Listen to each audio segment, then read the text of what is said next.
হিন্দু ধর্মে ও জ্যোতিষশাস্ত্রে শ্রাবণ মাসের গুরুত্ব অপরিসীম। এই মাস শিবের অত্যন্ত প্রিয়। কেন প্রিয়? পৌরাণিক কাহিনী অনুযায়ী শ্রাবণ মাসেই সমুদ্র মন্থনের ঘটনা ঘটেছিল।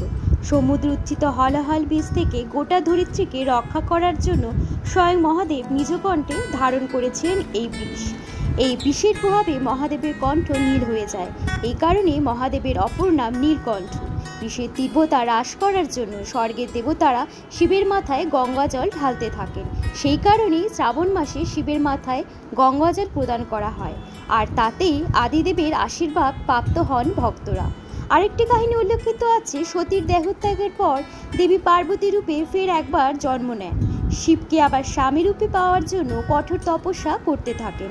দীর্ঘদিন ধরে সাধনা করে শিবকে সন্তুষ্ট করলে পার্বতীকে বিবাহ করতে রাজি হন মহাদেব।